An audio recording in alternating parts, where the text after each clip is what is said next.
네, 안녕하십니까. ICT와 모빌리티 시민의 공진화에 대해서 강의한 송경재라고 합니다. 이번 시간에는 여러분들과 함께 정보통신 기술, ICT의 발전이 모빌리티 환경에서 시민을 어떻게 변화시키는지에 대해서 살펴보도록 하겠습니다. 이번 강의는 크게 7가지의 영역으로 이제 구성되어 있는데요. 먼저 강의의 목적, 그리고 모빌리티의 촉진 도구로서의 정보통신 기술에 대해서 좀 살펴볼 예정입니다. 그 다음으로 모빌리티 사회의 시민, 그리고 네 번째로 모빌리티 사회의 장단점을 살펴보고요.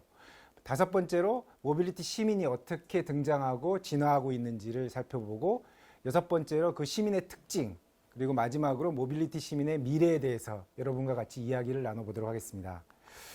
먼저 이번 강의에서는 앞서도 말씀드렸습니다만 이동성 사회, 모빌리티 사회가 등장했는데 이 모빌리티 사회가 전통적인 관점에서는 산업사회, 즉 지리적 이동성을 기반으로 발전했다면 정보통신 기술이 발전하면서 이른바 공간적, 시공간적인 경계를 넘어서서 가상의 공간에서의 정보 이동성까지를 포함하는 포괄적 영역으로서 등장했다는 겁니다. 그래서 전통적인 산업사회에서 모빌리티가 주로 지리적 관점에서 바라봤다면 현대사회, 정보사회에서의 모빌리티는 바로 공간적인 이동 능력까지 가능한 사회가 되었습니다.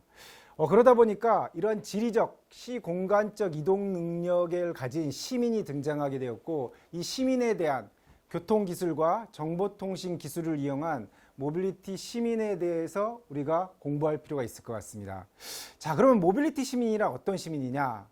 가장 기본적으로 산업사회에서 교통의 발전이 물리적인 공간을 넘는 단계였다면 정보통신 기술, 정보혁명을 통해서 정보의 이동성이 강화되고 있다는 겁니다. 즉 물질적 이동과 정보의 이동성이 같이 공진화되고 있는 사회로 진입하고 있다는 겁니다. 그런 맥락에서 지리적 한계를 넘고 시공간을 넘는 새로운 주체로서의 시민이 등장하게 된 것입니다. 자, 그런데 우리가 그 모빌리티 사회, 모빌리티 시민에 대해서는 어렴풋이 아마 짐작을 하실 수 있을 것입니다. 그런데 과연 이 모빌리티 시민이 어떤 형태로 발전하고 있고 어떤 형태로 등장하고 있는지에 대해서는 많은 연구, 많은 학습이 진행되지는 않은 것 같습니다. 제가 이번 시간에 여러분들과 같이 공부할 주제가 바로 이 모빌리티 사회에 부합하는 시민과 시민성에 대해서 같이 이야기를 할 예정입니다. 아마 많은 사람들이 특히 스마트 기기가 도입되면서 정보통신 기술을 통해서 오프라인뿐만이 아니라 온라인에서의 정보의 이동성에 대해서 많은 주목을 하고 있을 겁니다. 그런데 그러다 보니까 이 정보통신 기술이 변화시키는 사회에 대한 연구들이 주로 이제 이 정보사회학 분야에만 좀 집중되어 있다는 겁니다. 그러다 보니까 기술 변화라든가 기술 변화에 따라서 사회가 어떻게 수용하고 조응하고 반응하는지 이에 대해서는 많은 연구가 있지 않은 게 사실입니다. 그런 측면에서 이번 강의에서는 이런 정보통신 기술로 등장한 이 정보 네트워크가 정보의 이동성을 확장해서 새로운 형태의 시공간적 정보 이동이 가능한 사회, 그리고 이 시공간적 정보 이동이 가능한 사회의 행위자인 시민에 대해서 탐구해 보고자 합니다. 그래서 크게 그 강의의 목적은 3가지로 요약을 할 수 있을 것 같습니다. 그럼 그 이전에 먼저 모빌리티 시민이 왜 공부해야 되는지, 왜 탐구를 해야 되는지에 대한 그 이유를 살펴볼 필요가 있을 것 같습니다. 아마 21세기는 산업사회의 전통적인 패러다임인 지리적 이동이라든가 어떤 산업혁명의 그 과정이 새로운 단계로 변화되고 있습니다. 그래서 뭐 정보사회, 4차 산업혁명의 단계로까지 발전했다라고 이제 이야기를 하고 있는데, 그러다 보니까 이 정보 이동이 활발한 사회가 등장하게 됐습니다. 과거 10년 전에 비해서 아마 정보 이동성이 어느 정도로 빨라졌느냐? 1991년에 우리가 여러분들이 많이 사용하시는 휴대폰, 2G폰이라고 보통 얘기하죠. 이 2G가 1991년에 등장했습니다. 2020년, 약 30년에 걸쳐서 지금 5G라고 보통 얘기합니다만 5G의 시대에 돌아야 했습니다. 5G의 시대는 어떤 시대냐? 정보량과 속도가 기하급수적으로 많고 빠른 이동성 사회로 진입했다는 것을 의미합니다. 자, 간단하게 예를 드린다면 2G 사회에서의 정보 이동성은 아마 문자 메시지로 여러분 생각하시면 가장 편하게 이해하실 수 있을 것입니다. SMS라고 하는 문자 메시지의 수준이었습니다. 자, 그러던 것이 3G로 넘어오면서 이른바 SMS와 함께 인터넷이 연결되는 그런 그 휴대폰 사회, 스마트 기기가 이제 등장을 했고 4세대 4G로 넘어오면서 여기에 비디오까지 등장했습니다. 그러면서 본격적으로 4G, 4G 시대가 되면서 이른바 동영상 서비스가 여러분 손바닥 안에 스마트폰을 통해서 서비스가 될 수 있다는 겁니다. 그리고 이제 최근에 등장한 5G는 여기에 한 단계 더 업그레이드된 HD 고화질 화면의 비디오 서비스가 되고 있고요. 인터넷 오브 띵스라고 해서 IoT 서비스가 가능한 시대. 물론 그 이전에 있었던 문자 서비스라든가 인터넷 연결은 당연히 되고 있습니다. 그래서 2G에 비해서 5G의 정보 이동 속도가 어느 정도냐? 2G가 초당 0.1 MB, 메가바이트 정도의 그 속도를, 정보 이동성을 속도를 가지고 있습니다. 그런데 5G는 물론 지역과 어떤 나라마다 약간 차이는 있습니다만 가장 어마어마하게 기가바이트 단위로, 낮은 수준에서는 1기가바이트 정도, 높은 수준에서는 10기가바이트 정도의 서비스가 1초당 되고 있습니다.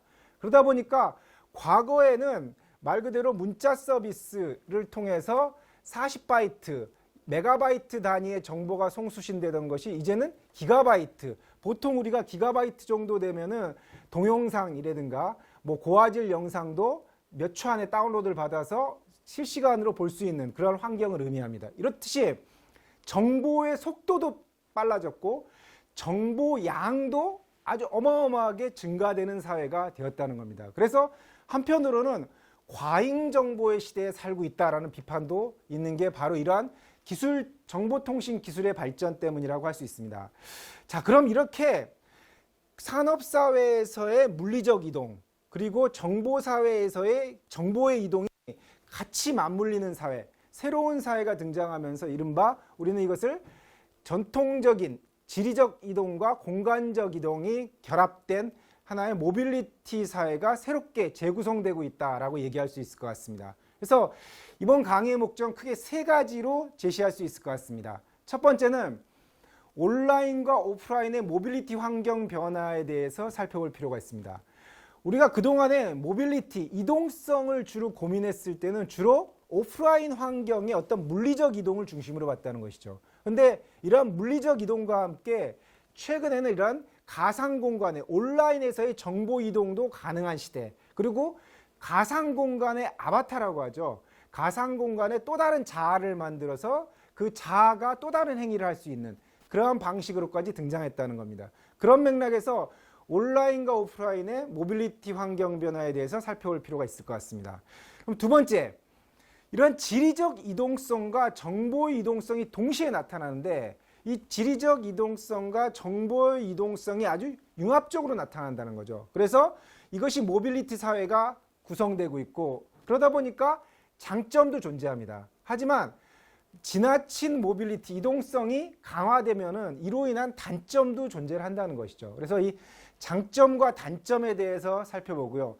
구체적으로 이런 사회에 적응해 나가는 시민들, 이 시민들을 모빌리티 시민으로 규정을 하고 이 모빌리티 시민이 어떻게 모빌리티 사회에 적응해 나가고 살아나가야 될 것인가, 이에 대해서 탐구해 보고자 합니다. 그래서 마지막으로 세 번째는 바로 이러한 모빌리티 환경에서 새로운 질서를 정립하고 올바른 시민성을 가진 모빌리티 시민으로서의 소양은 무엇인지, 이에 대해서 공부를 해보도록 하겠습니다.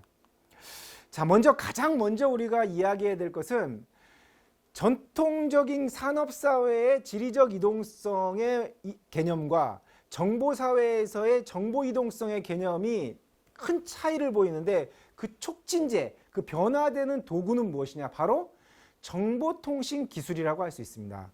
그러면 이 정보통신 기술을 통해서 모빌리티가 더욱더 촉진이 되었다라고 이야기하는데, 그럼 모빌리티, 이동성이란 건 무엇이냐라고 했을 때 사실 모빌리티라고 한다면 이동성으로 보통 이야기를 합니다.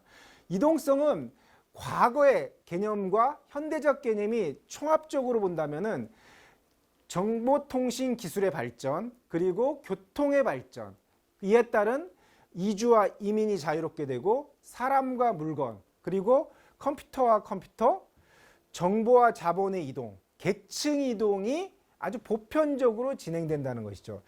아마 최근에는 그 종이화폐, 실물화폐가 많이 사라지는 것들을 보게 될 것입니다. 정보사회가 되면서 컴퓨터와 컴퓨터, 이 정보와 자본의 이동이 되면서 이른바 우리가 흔히 얘기하는 페이화폐라는 게 등장했고요. 가상화폐가 등장했고, 굳이 내가 현물화폐를 가지고 있지 않아도 카드라든가 페이를 통해서 지급이 가능한 사회가 되었다는 것이죠. 이렇듯이 과거에는 직접 현물을 들고 이동을 해야 됩니다. 그런데 현물을 들지 않아도 즉 결제가 되고 경제활동을 할 수 있고 생활을 할 수 있는 그러한 사회가 등장했던 것입니다. 이게 바로 이제 앞으로 인류는 이런 온라인과 오프라인 사이 물질과 정보의 모빌리티 이동성은 아마 더욱더 향상될 수밖에 없을 겁니다. 심지어 스칸디나비아 국가들에서는 이미 그 종이 화폐를 없애자, 그리고 실제로 모든 화폐, 가상화폐를 전환하는 지금 실험을 이미 정부 차원에서 이제 추진하고 있을 정도로 이 정보와 자본의 이동을 현실 공간뿐만 아니라 가상의 영역에서도 실제로 만들고 있습니다. 자, 그런 측면에서 본다면 산업사회의 이동성과는 다른 정보통신 기술 발전으로 기존 산업, 서비스 융합이 인류의 삶을 모빌리티에 기반한 새로운 방식으로 아마 전환시킬 것으로 기대할 수가 있습니다.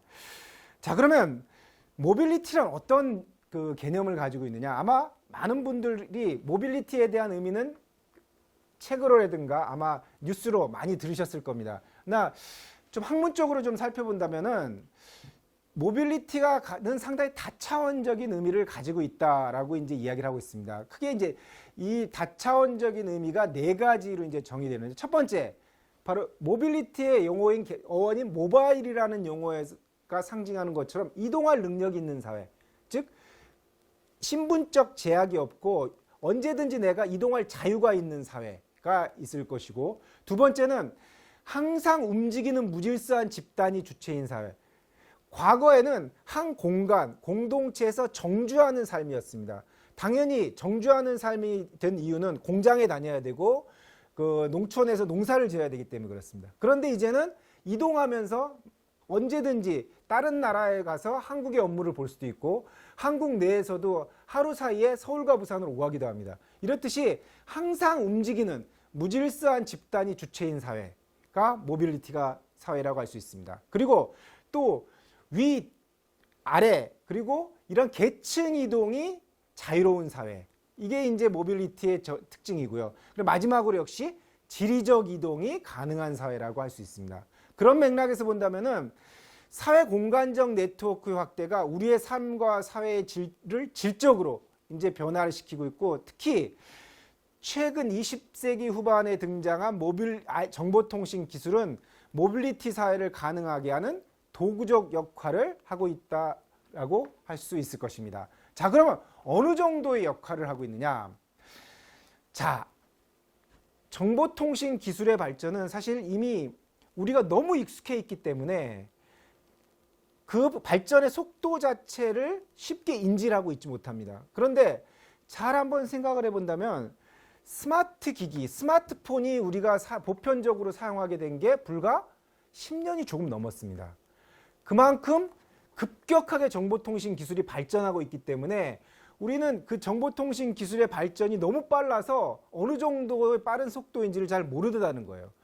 그러다 보니까 전통적인 오프라인의 변화 관계에만 너무 주목하고 정보사회에 있어서의 정보 제어가 어느 정도 빨리 이동하는지, 그리고 그 장점이 무엇인지, 그 단점이 무엇인지, 한 발 더 나아가 새로운 사회, 정치, 경제, 문화적 변화가 무엇인지에 대해서 심도 깊게 고민을 해보지 못했다는 겁니다. 그래서 가까운 미래 인류의 삶이 어떻게 변할지, 과거에는 이것이 철학적 사유에 머물러 있었는데 이제는 현실의 문제로 등장했다는 겁니다. 그래서 이번 강의에서 사용하는 모빌리티 사회는 바로 이러한 정보통신 기술을 바탕으로 해서 물질과 정보가 초이동성을 가지는 사회, 실시간으로 이동하고, 그리고 물질 자체도 과거의 이동과는 그 시간 단위가 현저히 빨라지는 사회, 이러한 사회가 바로 모빌리티 사회, 특히 가장 핵심이 바로 정보통신 기술이 바탕이 되었다는 것입니다. 자, 그러면 이러한 정보통신 기반 모빌리티 사회가 어느 정도로 부각되었느냐? 자, 모빌리티 사회에서의 정보통신 기술은 네트워크 이동성과 연계성이라는 측면에서 해석을 해야 될 것 같습니다. 즉, 네트워크란 무엇이냐? 바로 노드의 연결체들이 네트워크라고 보통 얘기하는데, 쉽게 말해서 사람과 사람, 그리고 컴퓨터와 컴퓨터, 스마트폰과 스마트폰의 연결이 복잡해졌다는 것입니다. 과거에는 제가 컴퓨터를 사용하려면 집이나 사무실에 가서만 사용할 수가 있었습니다. 그러니까 어떻게 보면 제가 연결할 수 있는 네트워크의 노드는 2개에 불과했습니다. 그런데 정보사회가 점점 발전하면서 제가 사용하는 네트워크의 노드가 4개, 5개로 늘어났습니다. 일단 스마트폰을 사용합니다.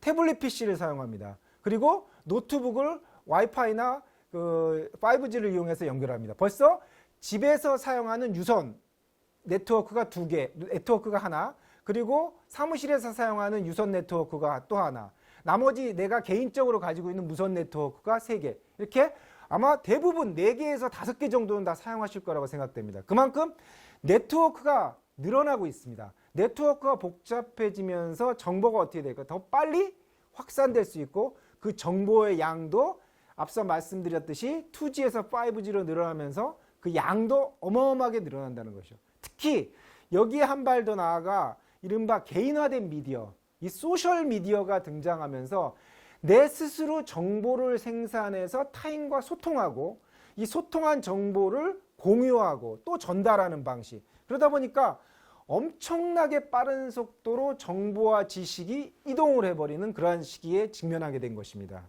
바로 이게 정보통신 기술의 네트워크 이동성과 연계성의 특징이라고 할 수 있습니다. 자, 그러면서 이게 단순하게 사회적인 현상에만 머무르는 것이 아니라 이른바 시민에게도 영향을 미친다는 거죠. 일반인들에게도. 여러분이 직접 어느 정도로 영향을 미치고 있는지를 살펴봐야 되는데, 그게 뭐냐?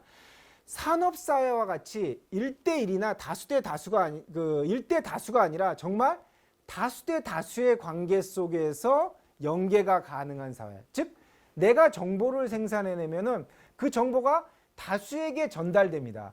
그 다수에게 전달된 정보가 그대로 한번 이른바 일방향적으로 끝나는 것이 아니라 그것이 피드백이 되면서 다시 그 다수가 저에게 그 정보를 제공하기도 합니다. 즉, 나는 한 명으로 시작하지만 결국 다수대 다수의 정보들을 만들어 나가고, 이 다수대 다수의 정보가 새로운 정보사회를 재구성한다는 것이죠. 그런 측면에서 본다면 앞서 이야기한 우리 존 어리가 정보와 지식의 이동, 그리고 권력의 이동, 계층 간 이동이 자유로운 그러한 사회가 한층 더 빨라질 수밖에 없다는 겁니다. 그런 측면에서 ICT 기반의 모빌리티 사회는 이러한 새로운 측면들이 많이 등장하고 있습니다. 자, 그러면 정보통신 기술이 발전하면서 앞서 얘기했듯이 지리적 범위의 이동성 자체가 지리적 범위에 머무르는 것이 아니라 온라인과 사이버 네트워크까지 확산됐다. 그런 측면에서 본다면 정보통신 기술 발전에 따라서 물질과 정보의 이동이 자유로운 디지털 유목사회가 가능해졌다라는 평가를 하기도 합니다. 그리고 이러한 이동성, 그리고 수직적 수평적 이동성, 지리적 이동성을 향상시킨 것이 바로 정보통신 기술이라고 할 수 있습니다. 자, 그러면 이러한 정보통신 기술을 통해서 인간은 어떠한 영향을 받고 이 모빌리티 사회에서 어떤 변화를 겪고 있느냐? 과거에는 지리적인 관점에서 이동성만을 생각을 했다면 이제는 가상 공간의 이동성, 특히 정보의 이동성을 생각한다면 인간이 과거에는 상상하지 못할 정도의 새로운 측면들이 부각이 된다는 겁니다. 특히 이 모빌리티의 확장은 오프라인의 물질과 사람을 넘어서 온라인에서의 지식과 정보의 이동을 가능하게 했다라는 측면에서 어마어마하게 과거와는 다른 사회가 될 수밖에 없다는 것입니다. 자, 그러면 이 사회에서 시민은, 어떤 일반인들은 어떻게 적응을 해야 되느냐, 이를 살펴볼 필요가 있을 것입니다. 그래서 모빌리티 사회에 있어서 시민, 특히 모빌리티 사회가 변화되면서 시민이 어떻게 조응해 가는지를 살펴봐야 될 것 같습니다. 앞서도 얘기했지만 최근에 모빌리티 사회의 변화는 기술 발전이 급격화되면서 새로운 단계로 넘어가고 있습니다. 이른바 4차 산업혁명이라고 하는 새로운 기술적 발전이 등장하면서 정말 과거에는 생각하지 못했었던 인공지능이라든가 뭐 로봇이라든가 사물 인터넷이라든가 뭐 드론이라든가 자율주행차, 가상현실 이런 게 보편적인 서비스가 되고 있습니다. 그러다 보니까 정말 가까운 미래의 삶이 어떻게 변화될지 아무도 예측을 할 수가 없는 겁니다. 자, 그럼 그 변화상들을 하나하나씩 살펴보도록 하겠습니다. 자, 삶의 변화는 어떻게 되나? 모빌리티 사회에서의 정보통신 기술이 발전하면서 아마 인간의 역할에 관한 근본적인 고민이 시작될 겁니다. 특히 4차 산업혁명이 등장하면서 가장 많은 학자들이 제기하고 있는 것이 바로 직업의 문제를 많이 얘기하고 있죠. 그러나 이 직업의 문제는 어떻게 보면 상당히 예외적일 수 있습니다. 오히려 직업의 문제보다 더 빠른 삶의 변화가 시작될 겁니다. 가장 대표적인 것이 이미 서비스가 되고 있고 조만간 향후 5년 내에 나올 무인자동차. 물론 아직 무인자동차와 관련된 사회적인 수용성에 대한 문제는 좀 논란이 있습니다. 과연 그 무인자동차가 사고가 났을 때의 책임성에 대한 문제, 그리고 보험은 어떻게 해야 되는지, 그리고 과연 무인자동차가 보행자를 보호해야 되는지 운전자를 보호해야 되는지 이런 윤리적인 쟁점들은 남아 있습니다. 하지만 이 무인자동차가 등장하면 이동수단이 혁신일 수밖에 없습니다. 이제는 운전을 하지 않아도 됩니다. 얼마 전에 유튜브 동영상에 아주 재미있는 동영상이 나와 있습니다. 미국 고속도로에서 운전자가 운전을 하고 고속도로를 운전하고 가는데 옆에서 차가 지나가는데 그 차 운전자, 여성 운전자가 자고 있는 장면이라는 거죠. 그게 이제 동영상의 서비스가 돼가지고 유튜브에 그대로 공개가 되는데 이미 일정 부분에 보통 이제 2.5세대라고 얘기하는데 2.5세대의 무인자동차, 직선 주행하고 완만한 고속도로 주행은 가능한 시대가 이미 서비스가 되고 있습니다. 그렇다면 이동수단의 혁신이라고 할 수 있거든요. 과거에 직접 손으로 운전대를 잡고 그리고 항상 핸들을 움직이는 시대에서 이제는 새로운 정보통신 기술을 통해서 이동수단의 혁신이 이제 가능한 시대. 여기에 이제 또 다른 것은 드론도 이제 또 다른 혁신이 될 것 같습니다. 아마 전통적인 다수의 이동의 개념을 개인화된 이동으로 변화시킬 것이다라고 봅니다. 그래서 조만간 뭐 한국의 현대자동차라든가 뭐 일본의 도요타 자동차 그리고 뭐 그 독일의 그 벤츠라든가 몇몇 회사에서는 이미 그 드론 택시를 이미 개발을 하겠다라는 것을 공공연하게 지금 목표로 내걸고 있습니다. 그만큼 다수의 이동의 개념을 개인화된 이동의 개념으로 바꾸다는 것이죠. 여기 한 발 더 나아가서 이제 스마트 시티. 우리나라에서도 이제 스마트 시티 사업들이 많이 진행되고 있습니다. 이 스마트 시티 사업에서 가장 핵심 중에 하나가 이른바 무빙워크입니다. 무빙워크. 특히 이제 고속 무빙워크가 보급되면 도시 내에서의 이동도 혁신이 이루어질 거라는 거죠. 그러니까 단순하게 지리적 이동성도 정보통신 기술이 발전하면서 한 단계 더 도약하게 될 거라는 겁니다. 특히 이제 여기서 인공지능 커뮤니케이션이 등장하면서 아마 여기에 정보 이동성까지 더 부과된다면 인간 삶의 변화는 그 속도, 그 변화의 양을 아마 가늠하기 어려울 것이라는 게 많은 학자들의 이야기입니다. 자, 두 번째, 경제 영역에서는 어떤 변화가 있을까? 자, 경제 영역에서 아마 가장 큰 변화가 있을 것입니다. 앞서 얘기했듯이 자동차와 교통 시스템 환경은 정말 급격하게 변화될 겁니다. 특히 여기에 이제 이 네트워크가 등장하면서 콘텐츠 소비, 과거처럼 10시 정각에 TV 앞에 모이는 것이 아니라 언제든지 내가 이동하면서 걸어다니면서 동영상을 볼 수 있고 정보 콘텐츠를 볼 수 있는 사회. 이러한 콘텐츠 소비가 적극적인 새로운 사회가, 새로운 시대, 디지털 네이티브라고 하는 세대가 사회의 주역으로 등장할 거고요. 그리고 이제 소비자를 만족시키기 위해서 이제 과거와는 다른 형태, 정말 새로운 형태의 서비스들이 등장하고 있습니다. 대표적인 게 이제 앞서 말씀드린 이제 드론을 이용한 드론 배송, 이미 이제 현실화되고 있습니다. 드론 배송의 등장으로 온라인 상거래는 새로운 신기원을 맞이할 수밖에 없을 겁니다. 자, 다음 세 번째, 비즈니스의 변화입니다. 구체적으로 사업적인 변화 측면에서 본다면 아마 더 드라마틱한 변화가 시작이 될 겁니다. 역시 이동성의 증가, 이동으로 다양한 변화가 전망이 되는데, 특히 네트워크에 연결된 신세대, 고령화 등에 따른 실버 세대가 같이 존재하는 시대, 이에 따라서 기존의 30, 40대 남성 위주로 설계된 현재 비즈니스 환경이 변화가 될 것이라는 것이죠.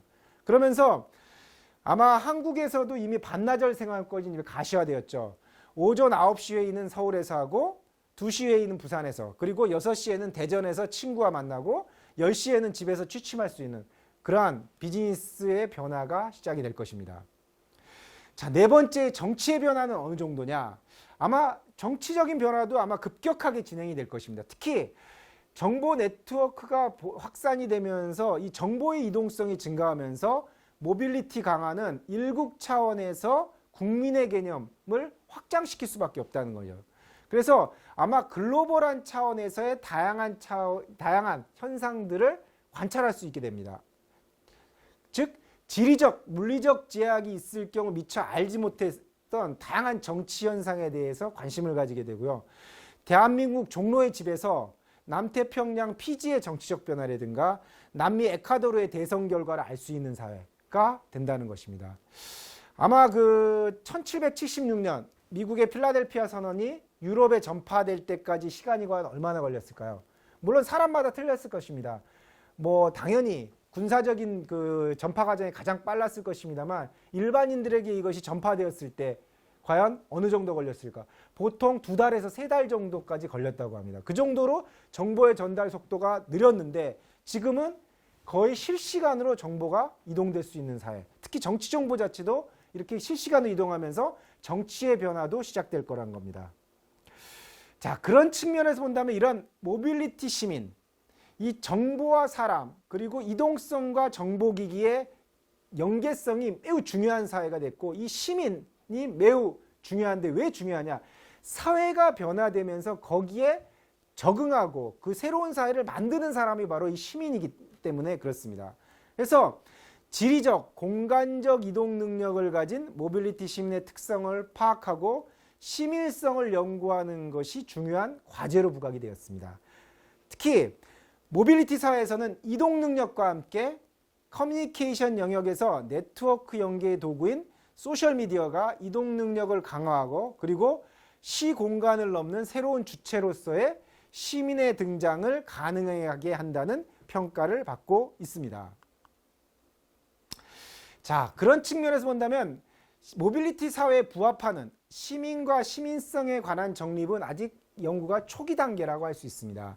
즉 아직은 초기 단계이긴 하지만 복잡한 사회 현상을 해석하는 데 있어서 시간이 좀 소요되기 때문에 어쩔 수 없는 그 격차는 있는 것 같습니다. 그래서 모빌리티 사회에서의 복잡한 온라인, 오프라인의 네트워크 모바일 환경을 현명하게 대응하고 그리고 시민이 각자가 책임감을 가지고 긍정적인 방향으로 이끌어 나갈 수 있는 질서가 필요하게 된 것입니다. 그래서 복잡해지고 있는 모빌리티 네트워크 환경에서 새로운 질서를 정립하고 올바른 시민성을 가진 디지털 시민으로서의 소양이 더욱더 요구된다고 할 수 있습니다.